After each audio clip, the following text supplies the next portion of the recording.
How did the money market funds perform as at the end of June 2024? Ladies and gentlemen, since pia tuko at the end of the first half of the year, I will also touch on the United States dollar money market fund to see how they also perform, na pia the fixed income funds. We shall also review them as well. And in today's take home, I will be addressing why do some companies have a very good return na zingine ziko tu hapo hapo. So make sure you stay tuned for that. And now to get us started is the United States dollar money market fund yields. Na hapa hivi ukiangalia, we have 10 companies listed and number 10 hapo ni Nabo Africa money market fund USD na imeanza na 4.46%.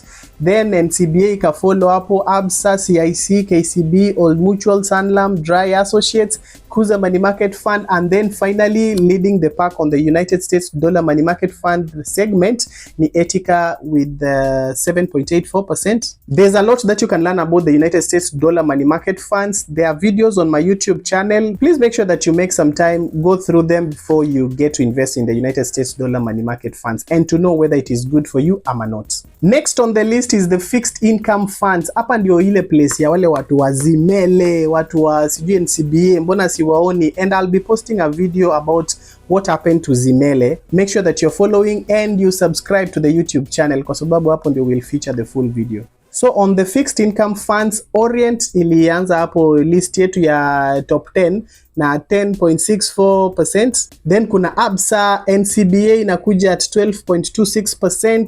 Alafu kuna Britam Bond Plus, kuna Nabo Africa napo, kuna Zimele number 5 at 14.27, ilifanya increase a little from what it had posted last week. Then we'll get Madison at number 4, Kuza comes in at number 3 with 15.74%. Jubilee fixed income fund doing very well right now at 16.02%. And then to end the list at number 1 is Etica again with their fixed income fund giving a 16.12%. The fixed income fund, by the way, is one of the areas zenye ziko very competitive, and I will also be doing a video to explain what is the actual difference between the fixed income funds and the money market funds and why do they almost behave the same. And also remember that fixed income funds sio fixed deposit accounts. And last but not least, hapa imebidi hata minimize kidogo because the list is bigger. On the money market funds, the first half of the year ilisha na 25 companies offering the money market fund account, but there is good news that there is an additional company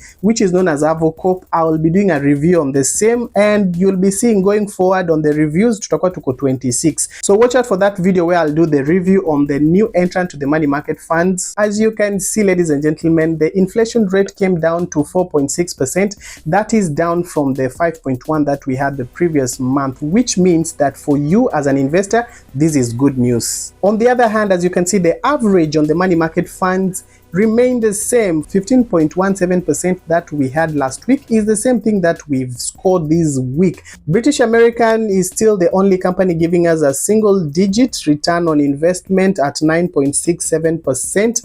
And then ukiangalia hapo, the rest of the companies all the way to number 17 zinaanza kutupatia 15% onwards.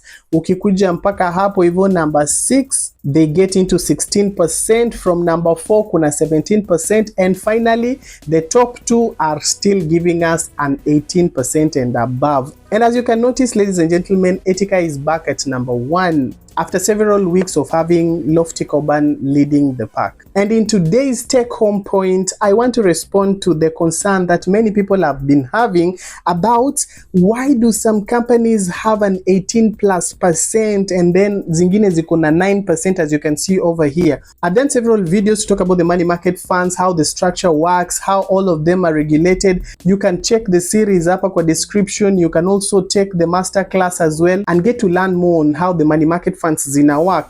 But the most important thing that I want you to understand is that whenever you have a situation whereby there are companies which are giving 9%, 10%, 11, 12%, 15, na zingine zinaenda paka 18%. But the most important thing that you need to know, the responsibility of the results that you get usually are tied to your fund manager. Your fund manager has the freedom to make decisions that will give you a better return or not. And I might not use so many words, but I want to use something that you can understand.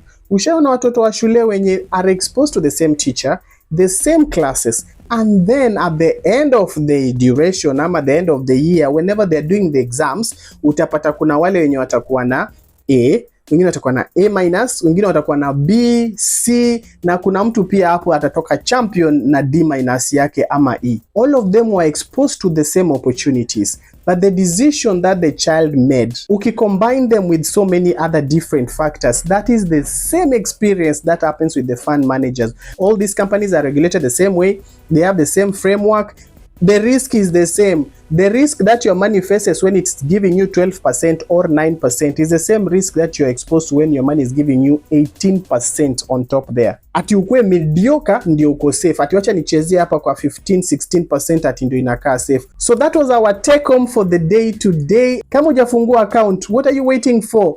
Better late than never. Saizi tumebakisha 6 more months. You can get started today na uta catch up. Nakwambia once you get started, you will never look back. Thank you so much for watching and I can't wait to see you in the next review. So here we go. Take your screenshots now.